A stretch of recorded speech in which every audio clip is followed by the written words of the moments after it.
Hey there, it's Joseph, and welcome back to the YouTube channel dedicated to San Miguel de Allende's secrets. And today we're going to be talking about the joys of being king, namely what it's like to be one of the kings on the eve of Three Kings Day. So, on the eve of Three Kings Day, I got asked to be a king for that evening. I'd love to lie and say the opportunity was based on my inherent charisma and sparkling charm, but the organizers simply needed a white guy. Later, while waiting to enter the church, the two Mexican kings were comparing skin tones to see who was the lighter skinned, since the kings represent three races. Step aside, amateurs, I intoned, holding up my hand. I come from a long line of intermarrying Gaelic vampires that never left the village looking for love. Honestly, if it weren't for body hair, I'd be translucent. Being a king on the eve of Three Kings Day is very cool.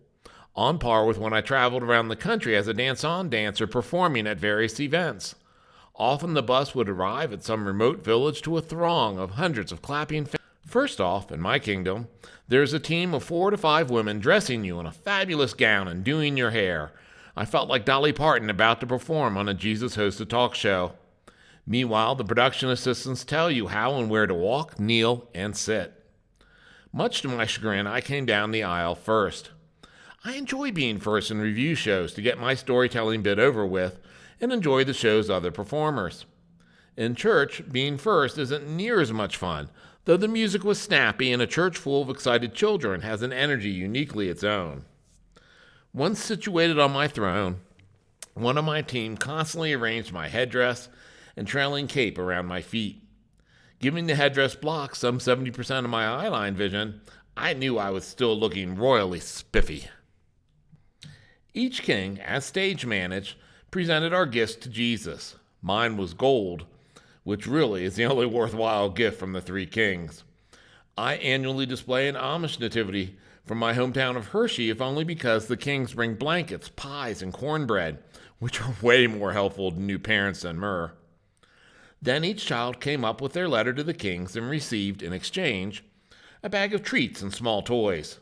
Some children were visibly terrified of the big white dude, and others were equally fascinated and flocked to me like moths to a flame.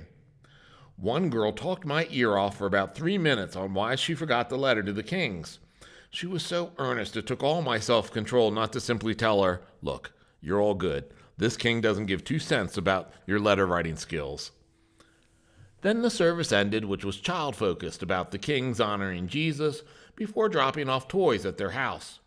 We kings then posed with kids of all ages, including really advanced ages, and nothing beats having babies, toddlers, and their single aunts being as excited to sit on your lap as they would be with Mickey Mouse at Disney. So, on the eve of Three Kings Day, after you placed your shoe out for the kings to fill with treats, stop by the church to enjoy the music and children having a moment in the sun before opening their gifts for the kings. Plus, pray your king gifts don't include frankincense, as it smells disgusting, which is something you learn having your throne next to Gaspar's. As always, feel free to click on the subscribe now button below, and you'll get automatic notifications of new videos as they're released here on the YouTube channel dedicated to San Miguel de Allende secrets.